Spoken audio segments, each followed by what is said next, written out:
Bonjour. On chasse le M23 aujourd'hui, mais les Congolais craignent déjà leur retour, par la porte ougandaise.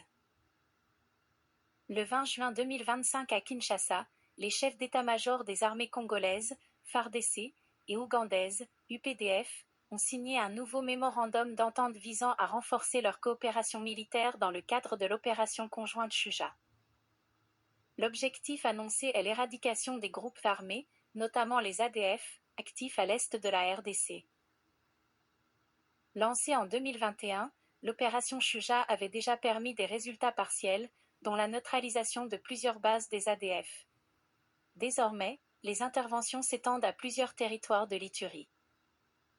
Mais cette intensification de la coopération soulève de vives inquiétudes au sein de la population congolaise. En effet, l'Ouganda n'est pas perçu comme un partenaire neutre. Kampala a longtemps été accusé de soutenir ou de fermer les yeux sur les activités du M23, responsable d'exactions graves dans l'Est.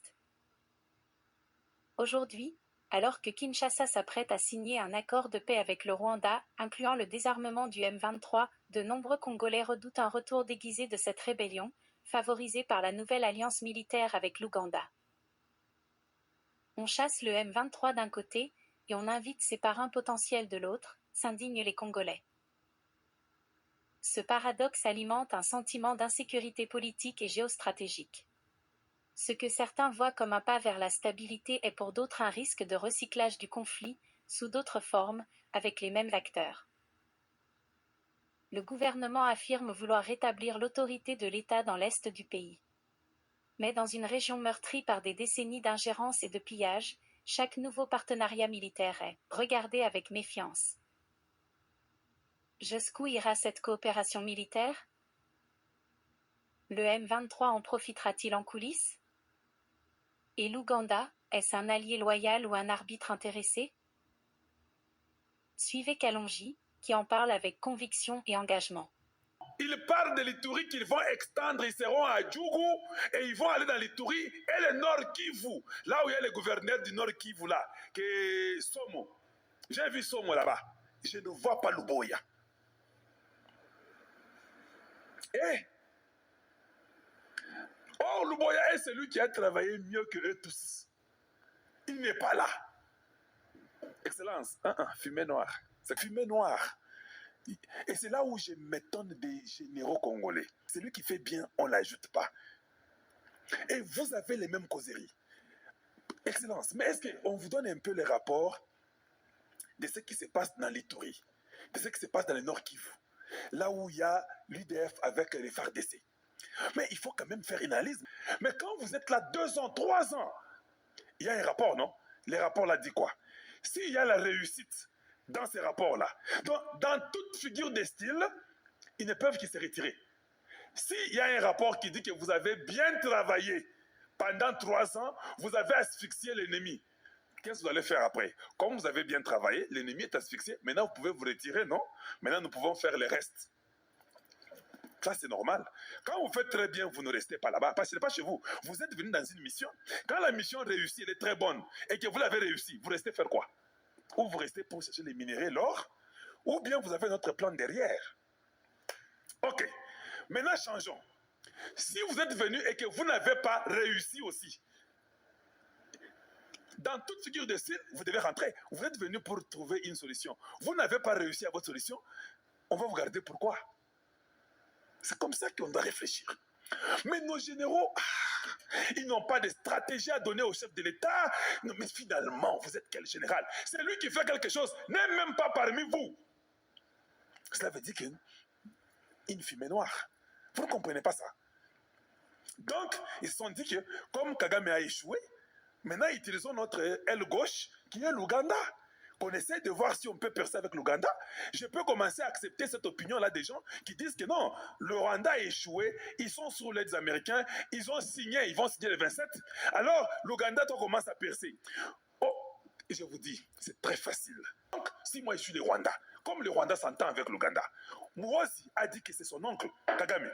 Donc, si moi je suis Kagame et Museveni, je vais dire à Kagame, retire tous les militaires du Congo, tu me les envoies, je viens de faire un contrat avec le Congo, je vais les retourner tous dans l'Ituri et dans le Nord Kivu. C'est ce qu'on a signé. On a exteint tous les Nord Kivu et l'Ituri. Comment vos généraux ne comprennent pas ça? Moi, un civil, je comprends ça. Que c'est facile. Quelqu'un me peut dire, oui, d'accord, je retire tout le monde. Tout le monde sortait. États-Unis, pardon. Tous les militaires traversent, ils vont en Ouganda. On dit, ah, nous avons signé les MOU pour une entente. L'entente là, nous serons au Nord Kivu. On prend tous les M23 là, ils rentrent tous. On enlève seulement Willy Ngoma, on enlève Bertrand Bisimwa Inanga et c'est fini. Tout le monde rentre, ils viennent au Nord Kivu et dans les... Qu'est-ce que vous avez fait, dis-moi? Donc vous n'êtes pas intelligent. Comment vous ne pouvez pas réfléchir? Les choses simples. Excellence, vos histoires là de Jules Banza, avec celui qu'on vient d'arrêter, les Yav, ce sont les mêmes personnes avec les Chirangonza. Ils n'ont jamais été productifs dans le sens de réussir. Un pays doit quand même changer. Nous sommes toujours stupides avec nos généraux. Il n'y a jamais de changement, il n'y a pas de réussite. Finalement, c'est quoi? Nous vivons dans quel monde? Nous serons les derniers et nous sommes les derniers. Parce que nous pensons que nous connaissons trop, mais nous ne connaissons pas trop. Juste un raisonnement simple. Est-ce que vous ne savez pas que l'Ouganda et le Rwanda, c'est la même chose? Oui, vous savez ça. Vous ne pensiez pas que c'était important de commencer à diminuer le contrat avec l'Ouganda parce que comme le Rwanda est obligé de partir, il faut que l'Ouganda aussi commence aussi à partir pour dire que non, cette fois-ci, nous contrôlons un peu tout Ituri. Nous avons un gouverneur qui a réussi. On ne vous permet pas d'entrer dans l'Ituri. Et puis, pour le Nord Kivu, vous commencez à vous retirer. N'est-ce pas, c'est ça le moment? Pendant que les Américains sont en train de venir, vous signez des papiers stupides avec des gens, vous ne réfléchissez même pas, qui ne connaissent même pas ce qu'ils font.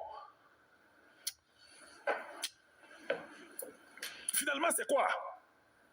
Donc, on va toujours rester dans un pays qui n'a jamais eu la paix. Oh, nos généraux, là, vous les payez gratuitement? C'est ridicule. Ça fait mal. Diplomatie, mais de quelle diplomatie? Où est Luboya? Pourquoi il n'est pas là? Nous voulons savoir. Je pense que c'est chez lui, non? C'est sa province. C'est Tshisekedi qui l'a mis là-bas. Donc, il n'y a personne qui peut dire, hé, Excellence, mais même le président de la province que vous avez nommé, qui a gardé cette province-là, n'est même pas là. Hey. Et vous oubliez que les M23 ne veulent jamais partir. Ils partiront pour entrer par l'Ouganda. Vous oubliez aussi ça. Ah non.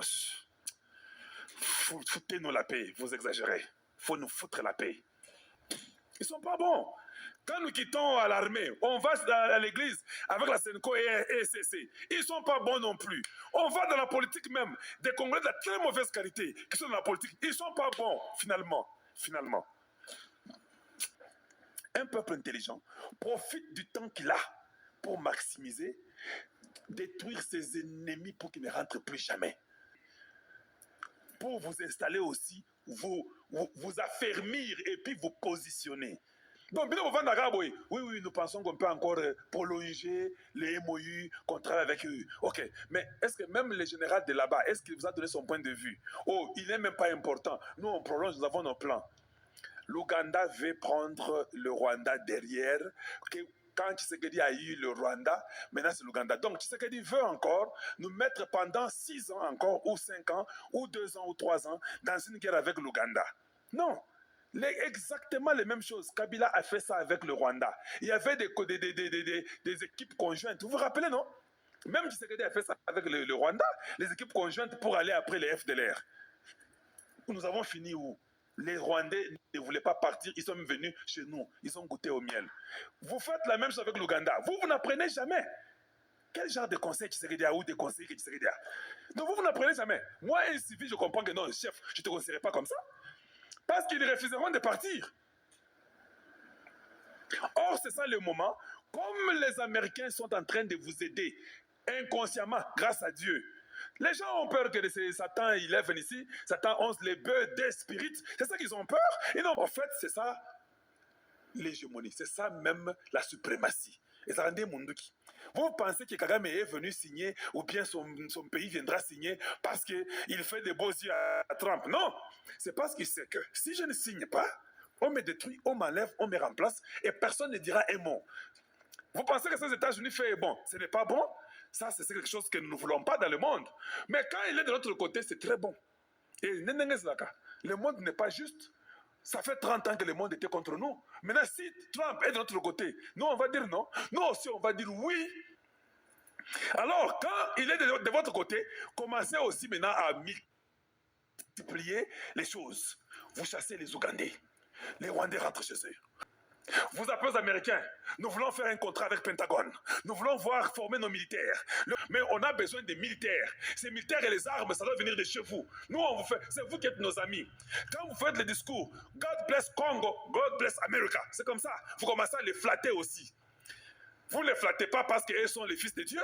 Vous les flattez parce qu'ils ont Satan sang. Et puis, ils vous donnent les armes, ils sont là, ils sont aveugles, ils sont contents, ils viennent, ils prennent vos minéraux, ils vous font aussi des industries, vous donnent le travail, vous arrangez tout, vous vous protégez. Nous avons 9 bandits qui nous entourent. Le Congo est entouré par 9 pays de bandits. Merci de nous avoir suivis. On a fait exactement 1h15.